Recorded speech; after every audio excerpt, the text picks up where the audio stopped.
PCOD मध्ये तुम्ही तासनतास व्यायाम करताय पण तरीही वजन कमी होत नाहीये का?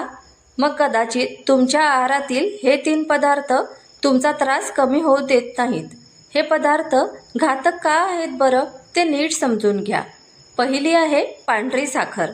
पीसीओडी मध्ये शरीर इन्सुलिनला नीट प्रतिसाद देत नाही.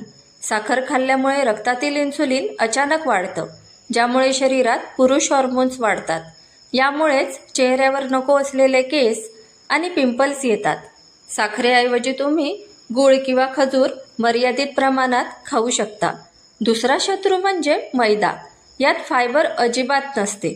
मैदा खाल्ल्याने पचन तर बिघडतेच आणि रक्तातील साखर वेगाने वाढते, ज्यामुळे तुमची पाळी अजून अनियमित होते. मैद्याच्या बिस्किटांऐवजी तुम्ही नाचणी किंवा गव्हाचे पदार्थ निवडू शकता. तिसरा घातक पदार्थ म्हणजे चिप्स किंवा बाहेरचे तळलेले पदार्थ. यात भरपूर ट्रान्स फॅट्स असतात, जे शरीरात सूज निर्माण करतात. यामुळे तुमची ओव्हरी नीट काम करू शकत नाही. याला पर्याय म्हणून भूक लागल्यास तुम्ही मखाने किंवा सुकामेवा खाऊ शकता. हे 3 छोटे बदल तुमच्या आहारात करून बघा. तुम्हाला 15 दिवसात फरक जाणवेल. माहिती महत्त्वाची वाटली असेल तर मैत्रिणींना शेअर करा आणि अशाच टिप्ससाठी आपल्या चॅनलला सबस्क्राईब करा.